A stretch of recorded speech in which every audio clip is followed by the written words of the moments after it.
Joo, eli tässä tulee mun toinen vlogivideo. Mä en oo hirveästi tehnyt videoita, mutta nyt sain aikaiseksi tehtyä toisen. Ja tänään tehdään täytettyjä paprikoita Pikupein keittiössä. Ja mä oon ite nämä täytteet näihin keksinyt, mutta mä oon ennen tehnyt melkein samanlaisia, mutta en ihan samoja.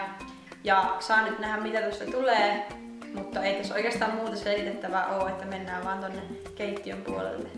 Tarvitset paprikan ja sä voit ottaa eri värisiä tai niin monta kuin sä teet. Mä teen nyt 4. Tuorejuustoa, kananmunia, sieniä ja ne voi olla semmosia tuoreitakin sieniä. Lihaa ja mä valitsin kanan, mut voit laittaa myös jauhelihaa. Juustoraastetta, tällaista salsadippiä ja papuja. Ja sitten viimeisimpänä, mutta ei vähäisimpänä, kesäkurpitsaa.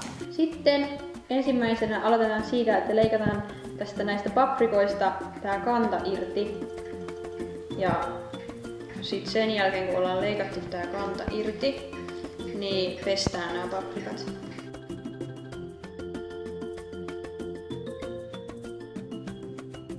Mä siis pesin ja leikkasin nää ja nää on nyt ihan tämmösiä onttoja paprikoita.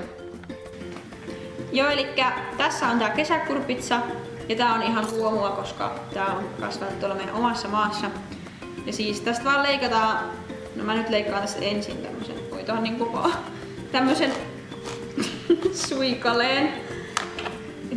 Tää on aika vino, mutta ei se mitään. Ja sitten tästä suikaleesta tehdään sellaisia kuutioita. Joo, eli nää on nyt suurin piirtein tämän kokoisia ja mä en ottanut sitä koko suikaletta mitä mä leikkasin, koska ei välttämättä mahu niin paljon. Seuraavaksi kananmuuri. Nyt me vaan sit laitetaan tää kana tänne pannulle. Nyt sit vaan paistetaan tää kana tässä valmiiksi. Joo, eli nyt sit sekoitetaan nämä pavut ja tää salsa. Elikkä mulla on nyt tän verran tässä papuja ja mä laitan ne tänne kulhoon. Ja arvattavastikin sekoitan sen ton salsan kanssa.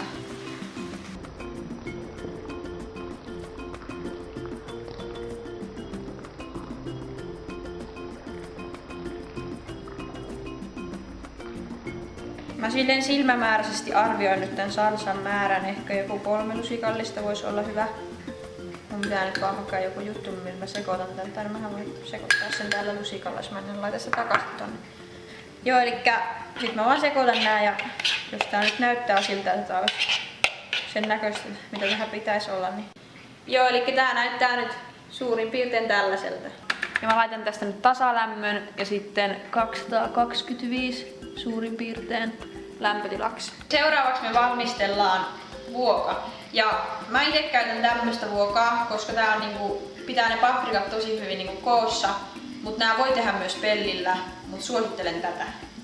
No niin, nyt mä sit vaan laitoin tänne sisälle tämmösen leivinpaperin ja pian tänne tulee paprikat. No niin, eli seuraavaksi me sekoitetaan kaikki aineet, mitä sen paprikan sisälle tulee. Joo, eli aloitetaan vaikka näistä sienistä, eli ihan vaan laitetaan niitä sieniä tonne. Ja niitä saa laittaa sen verran, kun ite niistä tykkää. Mä nyt en laita ihan näitä kaikkia sieniä tänne. Nyt sit laitetaan tää kesäkurpitsa tänne sekaan. Ja pian laitetaan muutkin aineet. Nyt kun tää kana on varmasti kypsää, niin sit lisätään se tänne seokseen. Joo, eli nyt laitetaan tätä tuorejuustoa tänne sekaan ja mä laitan tätä nyt noin puolet. Ja seuraavaksi laitetaan kananmunat tonne sekaan ja mä laitan ne sinne sen takia, että ne maistuu varmasti hyvältä. Ja sit sen takia, että se niinku kiinteyttää sitä massaa. Ja sitten mä rikon nämä kananmunat ensin lasiin, koska että jos sinne menee kuoria, niin mä näen ne tuolla ja voin ottaa ne pois.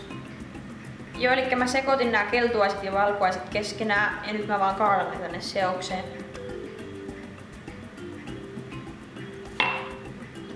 Ja sitten seuraavaksi ihan vaan sekoitetaan tää koko, mikä tää nyt on, seos sekaisin. Ja koska mä tykkään chilistä ja tää seos näyttää siltä, että tätä tarvii vielä vähän chiliä, niin mä lisään tänne tätä salsaa vielä vähän. Mutta sitä ei ole pakko lisätä tässä vaiheessa enää, jos ei itse ole kauhean chilin ystävä. Joo, eli nyt mä laitoin nämä paprikat näihin vuokiin ja mä otin 2 vuokaa, koska ne ei mahtunut yhteen kaikki 4. Ja sitten mä laitan tätä seosta tänne paprikan sisälle. Täytän sen sillä lailla täyteen, että tuohon päälle mahtuu kumminkin vielä juustoa. Sitten ihan viimeiseksi näihin paprikoihin laitetaan tää juustoraste päälle. Joo, eli nyt mä sitten asetan nää vuuat tänne uunin keskitasolle. Nyt tuo on vähän vinoa.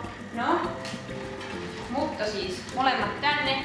Ja näiden on tarkoitus olla täällä noin 40 minuuttia ja se asteet oli 225. Eli pitää vaan muistaa tarkistaa välillä, ettei ne pala. No niin, nyt sit vaan odotellaan, että noi paprikat valmistuu, eli se 40 minuuttia tässä nyt joutuu odottamaan.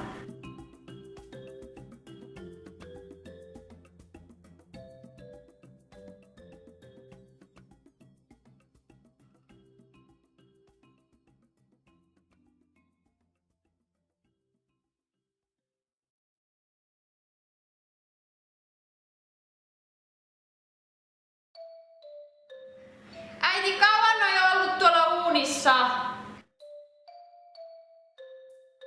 Eli 40 minuuttia on nyt kulunut ja mä otin noin paprikat tuolta uunista pois ja mä sammutin uunin. Ja tässä ne ovat. Ja toi yksi on nyt kaatunut, tai se kaatui tuolla menon aikana. Joten kannattaa tukea ne tosi hyvin tai ostaa pelkästään semmosia paprikoita, missä on tosi tasainen se pohja. Mutta nämä muut on ihan onnistunut hyvin. No niin, nyt ne on siinä lautasella ja sitten ne voi vaan viedä pöytään ja tarjota ystäville ja viettää hyvää paprika-aikaa. No niin, nyt on sitten totuuden hetki. Tosi hyvää ja teidänkin kannattaa tätä kokeilla.